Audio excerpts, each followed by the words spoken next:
Pernahkah Anda bertanya-tanya siapa yang sesungguhnya mengendalikan hidup Anda?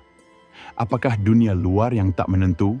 Ataukah kekuatan yang tak terlihat namun sangat nyata, yaitu pikiran bawah sadar Anda?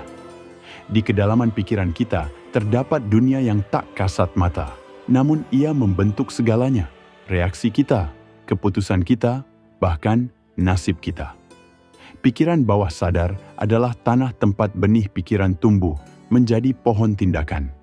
Apa yang kita tanam di sana, entah itu ketakutan atau keberanian, akan menentukan hasil panen hidup kita.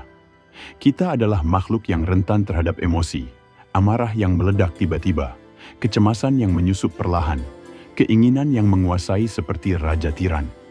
Namun, seorang bijak pernah berkata, kita menderita lebih banyak dalam imajinasi daripada dalam kenyataan. Itu adalah Seneca, seorang filsuf yang mengingatkan bahwa emosi destruktif seringkali hanyalah bayangan yang kita biarkan tumbuh dalam pikiran bawah sadar kita. Bayangkan ini, Anda berada di tengah badai, angin menerpa, ombak mengguncang, langit gelap gulita. Namun, apakah Anda tahu bahwa badai itu ada bukan di luar, tetapi di dalam diri Anda? Jika Anda menguasai pikiran Anda, badai itu tidak akan lebih dari bisikan lembut angin. Manusia terganggu bukan oleh hal-hal, tulis Epictetus, tetapi oleh cara dia memandang hal-hal tersebut. Pikiran bawah sadar Anda adalah sang pengendali utama. Ia memerintah tanpa kata, namun kekuasaannya absolut. Ketika Anda menyerahkan kendali padanya tanpa kesadaran, Anda menjadi seperti kapal tanpa nakoda. Emosi yang merusak seperti amarah, iri hati, dan ketakutan akan menyeret Anda ke arah yang tidak Anda pilih. Tetapi, ketika Anda menguasainya, Anda menjadi pemimpin sejati dalam perjalanan hidup Anda. Bagaimana caranya? Dengan kesadaran. Kesadaran adalah pedang yang memotong akar ilusi. Ketika Anda menyadari pikiran dan perasaan yang muncul dalam diri Anda mulai melihat bahwa banyak di antaranya adalah pilihan. Pilihan untuk tidak marah meskipun diprovokasi. Pilihan untuk tetap tenang meskipun dikecewakan. Pilihan untuk menghadapi ketakutan dengan keberanian. Seperti yang diajarkan Marcus Aurelius, kendalikan pikiranmu, maka kau akan mengendalikan hidupmu. Pikiran bawah sadar bukanlah musuh, melainkan sekutu terbesar kita jika kita memanfaatkannya dengan bijak. Ketika Anda mengisinya dengan nilai-nilai kebijaksanaan, keberanian, pengendalian diri, dan keadilan, ia akan menjadi pemandu yang membawa Anda melalui badai kehidupan dengan tenang dan penuh keyakinan. Tetapi jika Anda membiarkannya dikuasai oleh ketakutan, nafsu, dan ilusi, ia akan menjadi raja lalim yang menghancurkan segalanya. Mari kita renungkan, berapa banyak waktu yang kita habiskan untuk menyalahkan dunia luar atas penderitaan kita? Padahal, kebanyakan dari penderitaan itu lahir dari dalam diri kita sendiri. Kebebasan sejati bukanlah kebebasan dari kesulitan, melainkan kebebasan dari perbudakan emosi yang merusak. Seperti yang dikatakan Epictetus, kebebasan sejati adalah hidup dengan cara yang tidak bisa diganggu oleh apapun. Kita adalah arsitek dari pikiran bawah sadar kita. Setiap hari adalah kesempatan untuk membangun istana di sana, bukan istana kesenangan fana, tetapi istana ketenangan, keteguhan hati, dan kebijaksanaan. Istana yang tidak bisa dihancurkan oleh badai dunia. Jadi, hari ini, tanyakan pada diri Anda, apa yang Anda tanam dalam pikiran bawah sadar Anda? Apakah itu benih ketakutan atau benih keberanian? Apakah itu ilusi yang menghancurkan atau kebenaran yang membebaskan? Jika Anda menguasai pikiran bawah sadar Anda menguasai segalanya. Anda menguasai diri Anda menguasai hidup Anda. Dan bersama-sama, kita melangkah ke dalam badai dunia ini dengan kepala tegak, bukan karena badai itu lenyap, tetapi karena kita telah menemukan ketenangan di dalam diri kita sendiri. Ketenangan yang tak bisa direnggut oleh siapapun. Ketenangan yang lahir dari kesadaran bahwa kekuatan sejati terletak dalam penguasaan pikiran kita sendiri. Selanjutnya, hal penting perlu kita renungkan adalah bahwa pikiran bawah sadar adalah kekuatan terbesar yang Anda miliki, seringkali tersembunyi di balik layar kesadaran. Ia seperti lautan yang tenang di permukaan, namun dalam dan penuh potensi di bawahnya. Disinilah keyakinan, kebiasaan, dan reaksi otomatis Anda berakar. Jika Anda memahami kekuatan ini, Anda tidak hanya dapat mengendalikan hidup Anda bisa mengubah arah takdir Anda. Tapi berhati-hatilah, karena pikiran bawah sadar bukan sekadar teman. Ia adalah pelayan yang taat, tetapi juga penguasa yang keras jika tidak diarahkan dengan bijak. Apa yang Anda masukkan ke dalamnya melalui pikiran sadar, Anda akan tumbuh dan berkembang, baik itu kebijaksanaan atau kebodohan, keberanian atau ketakutan, harapan atau keputusasaan. Sebagaimana dikatakan oleh Marcus Aurelius, hidup kita adalah apa yang dipikirkan oleh pikiran kita. Pikiran sadar Anda adalah penjaga gerbang. Ia yang memutuskan apa yang boleh masuk ke dalam pikiran bawah sadar. Jika Anda membiarkan kekhawatiran, amarah, atau keraguan meresap, mereka akan berakar kuat, memengaruhi keputusan Anda, dan akhirnya membentuk realitas Anda. Bayangkan dua orang yang menghadapi kegagalan. Yang satu melihatnya sebagai akhir segalanya, yang lain melihatnya sebagai awal dari pelajaran baru. Apa yang membedakan mereka bukanlah situasinya, melainkan pola pikir yang tertanam dalam bawah sadar mereka. Orang yang kedua telah menanamkan kebijaksanaan dan keberanian dalam dirinya, sehingga ia mampu menghadapi segala sesuatu dengan keteguhan hati. Namun, jangan salah paham. Menguasai pikiran bawah sadar bukan berarti Anda tidak akan menghadapi rasa sakit atau kesulitan. Hidup akan tetap memberikan tantangan, tetapi ketika Anda melatih pikiran bawah sadar Anda untuk tetap tenang, jernih, dan fokus, tantangan tersebut tidak akan lagi menjadi musuh. Mereka akan menjadi batu loncatan menuju kekuatan yang lebih besar. Kita semua memiliki momen ketika hidup terasa di luar kendali.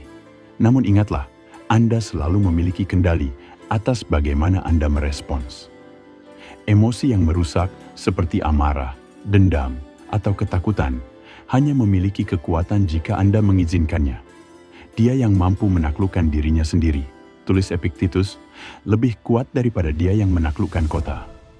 Menguasai pikiran bawah sadar berarti menjadi pelaut yang bijaksana di atas lautan emosi.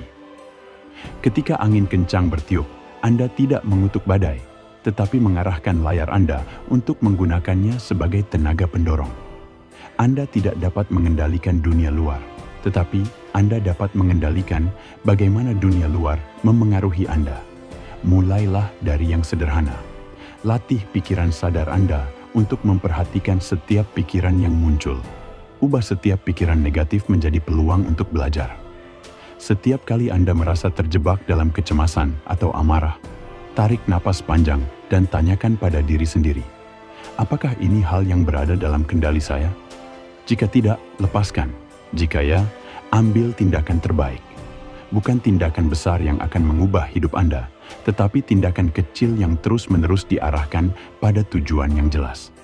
Ingatlah bahwa setiap pikiran yang Anda tanam akan membentuk masa depan Anda. Anda tidak dapat mengharapkan panen yang baik dari benih yang buruk. Kita, sebagai manusia, berbagi perjuangan yang sama. Namun, di balik setiap perjuangan, ada peluang untuk tumbuh. Tidak peduli seberapa besar kekacauan di sekitar kita, kita memiliki kekuatan untuk menciptakan ketenangan di dalam diri kita. Pikiran bawah sadar kita adalah sumber daya yang tak ternilai, tetapi hanya jika kita mengarahkannya dengan kebijaksanaan. Jadi, biarkan ini menjadi janji Anda kepada diri sendiri. Mulai hari ini, saya akan memperhatikan pikiran saya. Saya akan menanam keberanian, ketenangan, dan kebijaksanaan dalam pikiran bawah sadar saya. Saya akan memilih untuk mengendalikan diri saya, bukan membiarkan diri saya dikendalikan oleh dunia luar. Karena, seperti yang dikatakan oleh para bijak, ketika Anda menguasai pikiran Anda menguasai dunia.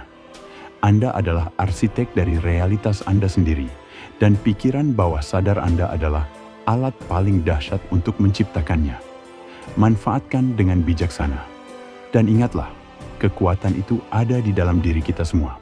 Selanjutnya kita bahas beberapa teknik sugesti diri. Teknik sugesti ini saya dapatkan dari ilmu NLP dan hipnosis. Jika Anda mau menggunakan teknik sugesti ini, maka Anda berpotensi mampu mengendalikan diri dan pikiran dengan lebih baik dan hidup terus berkembang. Simak dan catat beberapa sugesti ini. Jika perlu, silahkan catat di buku tulis. 1. Sugesti menguasai pikiran sadar. Aku adalah penguasa pikiranku, bukan budaknya.